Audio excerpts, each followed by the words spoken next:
this motion at this stage will be within the context. We finish all aspects of it now. It's being read the third time. Is there? I do not see any good reason why we cannot proceed to read it the third time. It will be determined by members in terms of whether they intend or vote for the reading of the bill for the third time. That's the only stage we have reached now. So all those in favor.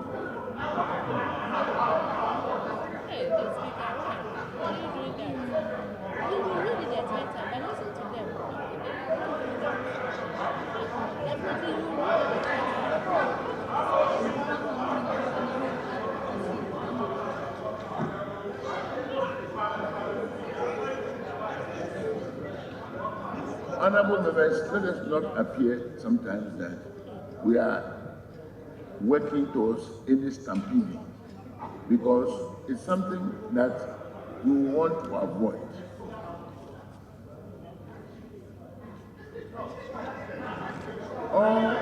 All those, therefore,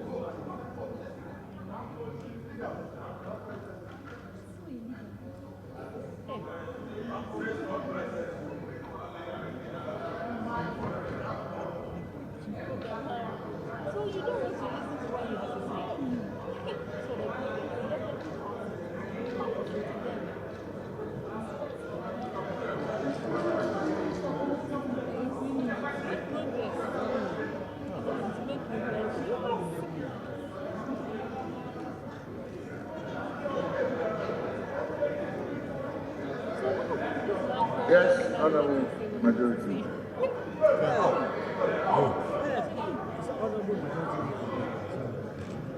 Leader of the House. We want to make an application. Mr. Speaker. Mr. Speaker.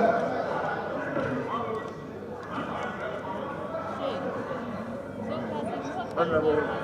Mr. Speaker, the motion, the procedural motion, which would allow for the reading of a bill the third time, is removed. Now, the motion that the Special Petroleum Tax Amendment Bill 2018 be now read the third time has also been moved. The Speaker, at that time, after it's been moved, is for a question to be put. The Speaker, if the rules are very clear on that, Order 131 provides that. At that point, it's for the person to be put. The Speaker, so I invite you to put the question. I invite you to put the question. Order. And that is why I respectfully said the issue remaining before us is to put and determine the question. Honorable Minority Leader, do you know, I'm conscripting what I'm saying, because we are not going to just open Pandora boxes. Let me be very clear. Do you rise with regard to the question that has been moved and seconded being put to this honorable house? There is a motion moved and seconded. So please address me on the parameters of this limitation. Mr. Speaker, I'm sad the way you have treated me as minority leader. I stood up before the majority leader. you owe me that courtesy and that respect. You owe me that courtesy and that respect.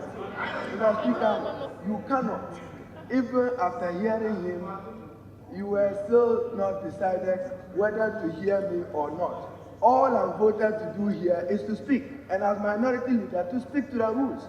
May I respectively, I'm not here to talk about quorum. May I draw your attention to Order 130 and why I was on my feet, and I'm within the rules and within the standing orders, and you must respect the standing orders as chair of this house. I just didn't stand up because of quorum. No, I stood up because the rules provide, and I'm quoting for your emphasis, Order 130 reads, if any member, Order 130, 130, 130.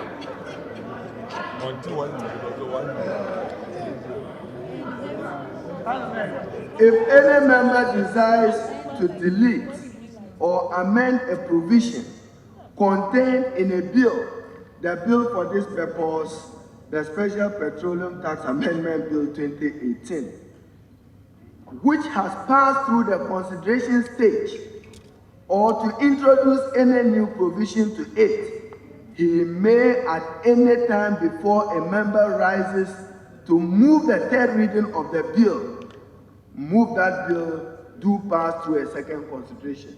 Therefore, you owe me every duty and every standard of care to hear me on this matter. I wrote on this. I'm within the rules. Mr. Speaker, you see, you are chair of this house. You must hold us together.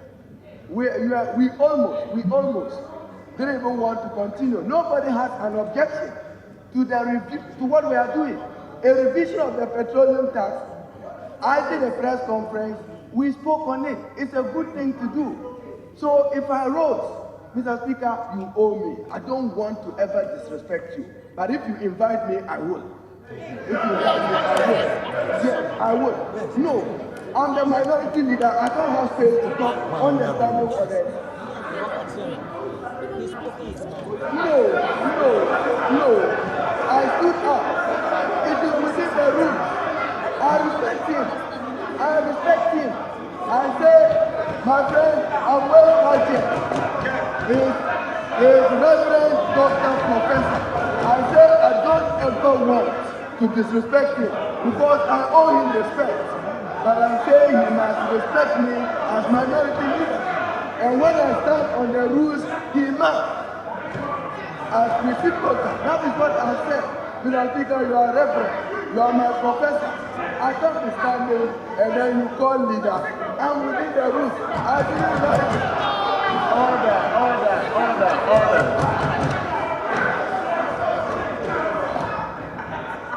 Mr. Speaker, this matter shouldn't generate this. I didn't rise on quorum. I was just rising to see if I could seek an amendment to the schedule. And I was going to study the Constitution schedule to the Act so that I ask for a second consideration, which is within the rules. But I want to satisfy myself. No, I owe. When the motion for 13 and 14 were moved, I was here. I was not here when the issue of quorum was being discussed. And Mr. Speaker, out of the same difference and respect, that's why I didn't speak, because I needed to appreciate where we are. But I only rose to state that within the standing orders, before he moves for third reading, I have every right within the standing orders to arrest the motion and ask for second consideration. You have me right. I say I will not ever. Honorable Minority Leader, you are finished. Honorable Majority Leader, order.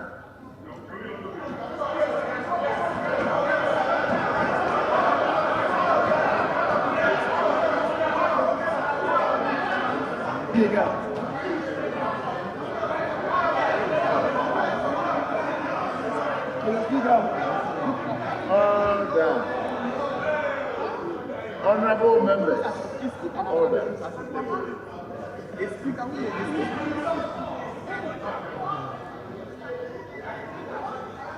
Honorable Majority Leader. Speaker, thank you.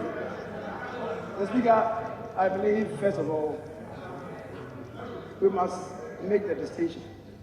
When you recognize me initially, you recognize me as the leader of the House, not as the majority leader. Yeah. Mr. Speaker, there's a word of distinction.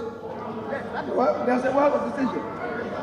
Mr. Speaker, you recognize the leader of the House before the minority leader. That is most appropriate. That is most appropriate. But Mr. Speaker, I believe that the minority leader must be given his due. Mr. Speaker, except in this case, in this particular case, when he got up, the Speaker, the motion listed as item number 14 had already been called. Yes. Mr. Speaker, that motion had already been called. Mr. Speaker, the order the minority leader read to us, and with the indulgence of the House, I want to repeat after him. If any member desires to delete or amend a provision contained in the bill, which has passed through the consideration stage, or to introduce any new provision to it, he may, at any time before a member rises to move the third reading of the bill, at any time before. Yes. Mr. Speaker, so a person doesn't even need to wait until we get to the third reading. Mr. Speaker, until we get to the third reading. Now, the third reading has been called, it's been moved and seconded. So, Mr. Speaker, at that point, the minority leader or whoever, even the majority leader, cannot get up to inject himself. That's the difference. That indeed is the difference. And I believe this should not engender any rage. It shouldn't engender any rage at all.